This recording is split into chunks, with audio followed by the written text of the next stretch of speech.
La palabra con nosotras, con nosotros. Una reflexión de la palabra cotidiana en diálogo con el acontecer de la comunidad universitaria.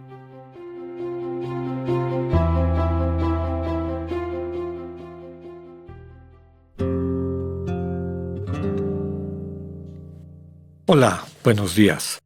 Bienvenidas, bienvenidos a la palabra con nosotras, con nosotros. En este viernes 31 de marzo concluimos estas lecturas y comentarios de los días entre semana de la quinta semana de Cuaresma, y con esta temática que hemos tratado de ir desarrollando ante la comunicación de Dios que es el Señor Jesús. Hay dos posibilidades: o la aceptamos, y eso básicamente es dejamos a un lado todos nuestros prejuicios, conceptos, imágenes de Dios y nos dejamos sorprender por este Dios que viene a servir, por este Dios que se relaciona con nosotros desde la humildad, desde el ofrecimiento de su amor, porque para que ese amor pueda dinamizar en nosotros una vida transformada, tiene que ser aceptado en libertad. Y aquí está el gran dilema, ¿no? Dilema que ya decíamos enmarcado en este conflicto fuerte entre el judaísmo que se está tratando de rehacer a partir de esta visión farisaica de la identidad judía, que se consolida con fuerza y que excluye a todas las otras visiones, entre ellas las de esta comunidad cristiana de origen judío, y cómo la comunidad cristiana también empieza un proceso de consolidación de su propia identidad, aclarando que si de eso se trata, pues efectivamente no tienen una comunión o no se parecen a esa manera de entender la historia judía, la historia del pueblo de Israel, y subrayando que su manera y su visión de entenderla, desde luego que es la que da vida, es la que vincula con el Dios vivo. El final de esta semana, que nos ha ido presentando este drama, y desde luego detrás del drama está la invitación a que optemos por el Señor Jesús, como que estamos oyendo estas dos posturas que ya existían a finales del siglo I y que siguen existiendo ahorita. No solamente las vinculadas a esta manera propia del fariseísmo de la sinagoga de finales del siglo I, sino todas las visiones de cualquier origen que sea, que bloquean a las personas para abrirse al misterio de Jesús, ¿no? Como poner entre paréntesis mis prejuicios, mis preconceptos, y permitirle a Jesús hablar. En una de las lecturas de hace un par de días aparece esa frase muy bella que, pues, creo que puede describir la manera como el pueblo cristiano entiende su identidad, ¿verdad? Y que algunas universidades cristianas han tomado como su lema, ¿no? La verdad nos hace libres, la verdad nos hará libres. Y aquí lo que se presenta es el Señor como verdad, que describirá eventualmente unos capítulos más adelante en el propio Evangelio de Juan, ¿no? Yo soy la verdad y la vida, ¿no? Por lo tanto, esta verdad habría que escribirla con B mayúscula. Es una verdad viva. No es un mero atributo, un adjetivo que le podemos colocar a una afirmación para decir que es veraz, que es fácticamente comprobable, es decir, que tiene un vínculo con la realidad tal cual es, sino que está describiendo un estado. Es una verdad con mayúscula, el estado en el que vivió siempre el Señor Jesús, en este vínculo con el Padre, que le permitía descubrir este misterio del Dios que es amor que se ofrece, y el drama de que este amor que se ofrece, si uno no lo acepta y se bloquea por lo que sea, y uno de los bloqueos más radicales y peligrosos es una pseudo religión, una ideología convertida en religión, que finalmente impide que Dios haga el milagro de redimirnos, ¿no?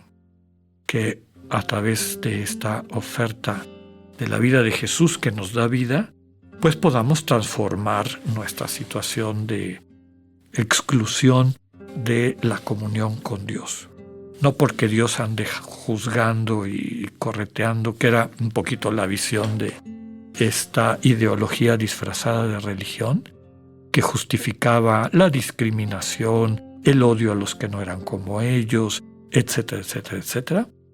Finalmente, esta visión bloquea a que las personas se abran a encontrar la verdadera religión que se vive en el corazón, en espíritu y en verdad, como en aquel diálogo de los inicios del Evangelio del Señor con Nicodemo. Bueno, dejamos el capítulo 8, nos brincamos el 9 y una parte del 10. El capítulo 9 es el ciego de nacimiento, cómo Jesús tiene la capacidad de darle luz a un ciego de nacimiento.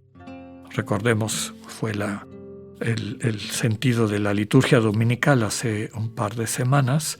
El ciego de nacimiento es todo ser humano, todos estamos ciegos, pero si nos acercamos a Jesús, Él tiene la capacidad de permitirnos ver el mundo renovado. Y ya sabemos la historia, ¿no? Que si mandan a los papás, que estas autoridades de aquella época que representaban a las autoridades que estaban juzgando, condenando y excluyendo a los cristianos de origen judío de la comunión de la sinagoga, termina finalmente en un discurso del Señor Jesús después de toda esta escena, ¿no? Hay un discurso del Señor Jesús que tristemente no vamos a leer ahorita, pero se los evoco en los primeros versículos del capítulo 10, cuando el Señor dice: el Padre y yo somos uno. Somos uno. Al final del discurso del buen pastor, donde Él va contrastando a los malos pastores, estos líderes pseudo-religiosos que en el fondo defienden una ideología autocentrada, egocéntrica, y que le impide a Dios ser Dios y por lo tanto salvar, y el buen pastor que es Jesús, a quien se nos invita a acercarnos. En los versículos 31 al 42 se retoma esta controversia en términos duros, dice el texto. En aquel tiempo, cuando Jesús terminó de hablar, los judíos cogieron piedras para apedrearlo. Jesús les dijo: he realizado ante ustedes muchas obras buenas de parte del Padre. ¿Por cuál de ellas me quieren apedrear? Le contestaron los judíos: no te queremos apedrear por ninguna obra buena, sino por blasfemo, porque tú, no siendo más que un hombre, pretendes ser Dios. Jesús les replicó: ¿no está escrito en su ley, yo les he dicho, ustedes son dioses? Ahora bien, si ahí se llama dioses a quienes fue dirigida la palabra de Dios y la Escritura no puede equivocarse, ¿cómo es que a mí, a quien el Padre consagró y envió al mundo, me llaman blasfemo porque he dicho soy hijo de Dios? Si no hago las obras de mi Padre, no me crean, pero si las hago, aunque no me crean a mí, crean a las obras, para que pueda comprender que el Padre está en mí y yo en el Padre. Trataron entonces de apoderarse de él, pero se les escapó de las manos. Luego regresó Jesús al otro lado del Jordán, al lugar donde Juan había bautizado en un principio, y se quedó allí. Muchos acudieron a él y decían: Juan no hizo ningún signo, pero todo lo que Juan decía de éste era verdad. Y muchos creyeron en él allí. Palabra del Señor. Desde luego que esta lectura tenemos que verla dentro de esa situación que hemos descrito desde el inicio, que sirve no solamente como una anécdota histórica, sino que es el drama de hoy en día. El drama de hoy en día es que Dios salva en Jesús a través de una relación que cada ser humano puede entablar con Jesús. En esa relación entablada con el Señor se va descubriendo el amor que sana las heridas del desamor de la vida, vemos el mundo transformado, nos vamos enamorando y desde esa realidad podemos interactuar con los demás. No entienden, no hay esta apertura, que es el dolor, el drama que estaban viviendo estos cristianos, y termina el texto diciendo que el Señor va al otro lado del Jordán, donde vivían los seguidores de Juan, de alguna manera, y ellos sí se abren, lo cual también tiene un referente histórico. Muchos de los discípulos de Juan eventualmente conocen a Jesús, se abren al misterio de la comunicación de Dios en Jesús y se convierten en cristianos. Nuevamente este contraste entre quienes endurecen el corazón y quienes, manteniéndolo abierto, le permiten a Dios actuar en sus vidas.